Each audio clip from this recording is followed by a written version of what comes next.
The question that I'm going to ask you is, are you thinking for yourself?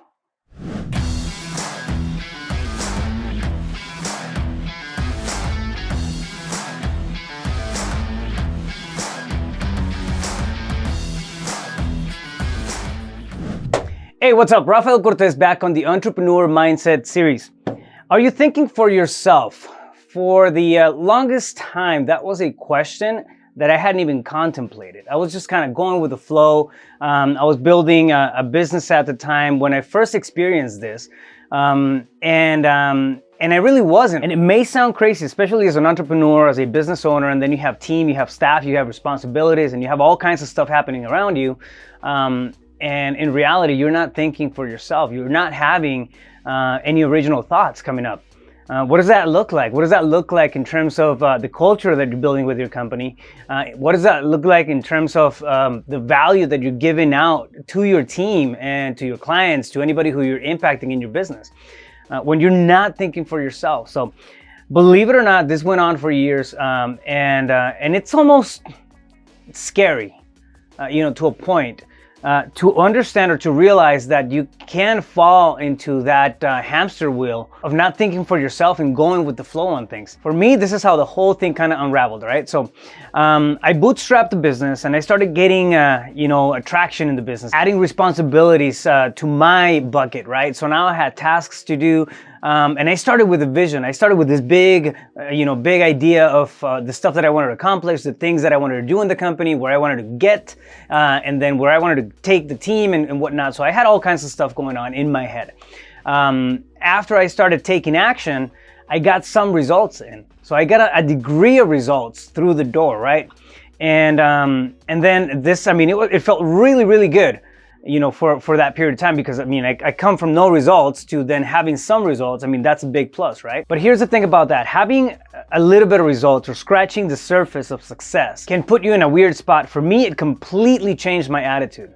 So I had all kinds of drive. I was, going through the motions and figuring things out as I was putting the business together. And as soon as I tasted, that surface of success, I became fearful.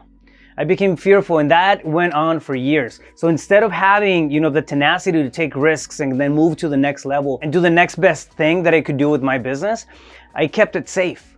I was holding back, but I was holding back from my own thoughts. I was just doing the stuff that was out there for me, right? So I was really, really going with the flow in my business. And then what does that look like? What does that look like for the team? Well, they had some, training, some SOPs, but I was not really tapping into, the talent that I had in-house. I wasn't tapping into their, desires, and I wasn't really creating a cohesive culture. Why? Because I was just going through the motions and I was not taking that risk. I was not being personal. I was being super safe because I had tasted a little bit of success and now I was fearful. I was fearful to lose it. How crazy is that? It's just a taste. It's not like you have the whole thing, not like you made it. Yet that fear creeps in. The worst thing about that is that it takes away individual thought. Take a note of that and pay attention to this phrase. It takes away individual thought. When we're afraid, we stop thinking for ourselves, okay? And that's exactly what happened to me as I was building the business. I stopped thinking for myself. I started taking on clients who I didn't really want to take on. I started doing things in the business that I didn't want to do, assuming more responsibility, and then just getting buried with everything that was going on because I was just going with the flow. I got rid of individual thought. I got rid of all the desires, the vision, and everything that I had, put together at the beginning of it. Everything that got me to that space kind of went away because I got fearful of losing that little bit of success that I was starting to have. So how crazy is this? And again, I repeat this because I think it's very important, right? I was going through the motions. I was running a business. I was going through the flow. So there's all kinds of stuff going on and I was not even thinking for myself.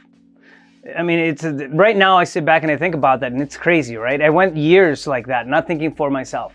I was afraid that, for example, if I shared what I knew, somebody would take it away. So I had scarcity. I had fear of scarcity. I had fear of, again, losing that little bit of profit. So I would not do incentives or stuff like that. So I was being restricted in all kinds of areas of my business just because of that base of fear. So inevitably what happened was that I got caught in this hamster wheel of just little results, all right? So I capped myself out at a certain level. We stopped producing. We got to a number, right, within the company, and that was kind of like the norm. It kind of became the expectation, and I knew in my heart that I was wired for more than that.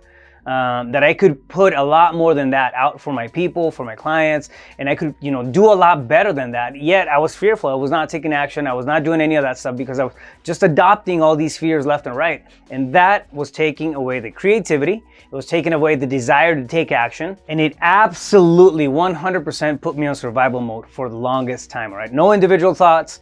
Meant that I was just kind of going with the flow and then taking stuff from what I was seeing. And the biggest problem with all of that stuff is when there's no individual thought, you relinquish your ability to take risks. Why? Because you're not being creative. You're not being stimulated by the possibilities of the company. You're not being driven by that desire, by that dream. You're relinquishing to fear.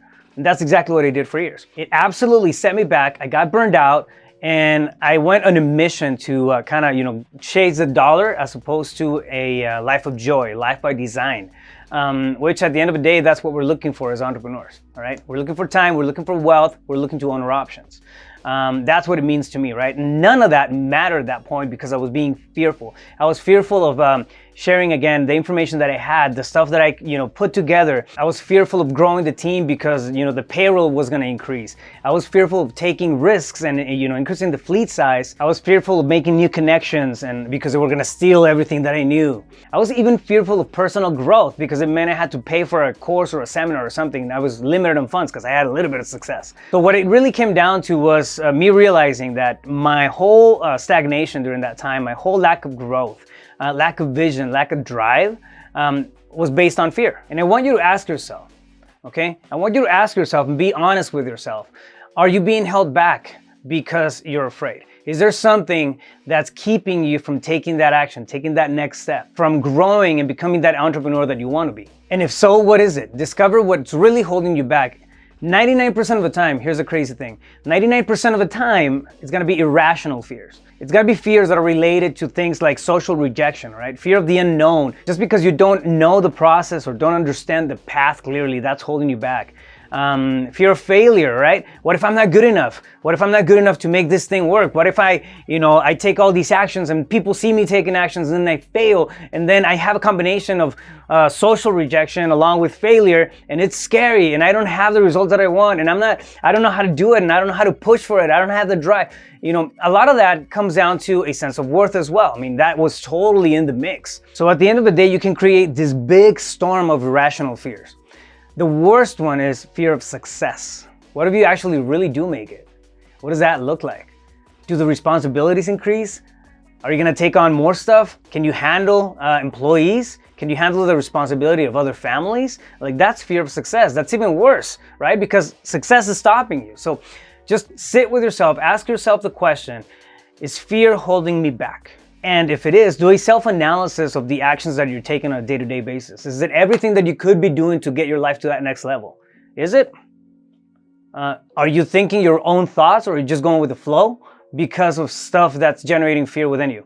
Think about that. It's an honest conversation. It's a very good conversation to have with yourself. One thing I would highly, highly recommend would be to writing this down, all right? So take out a notepad, a pen, a glass of wine, and sit with yourself for 45 minutes. Ask yourself the question, am I being held back? Am I thinking my own thoughts? Am I living my own desires? Am I pushing towards my own desires? Or is that completely just out of the radar because I'm getting caught in the taskiness of the daily stuff? Ask yourself the question, all right? Here's the thing. You choose the life you want to live, okay? You have the ability to choose the life that you want to live. I'm gonna say that again. You have the ability to choose the life that you want to live. Do not let fear choose it for you. Stay focused, you got this.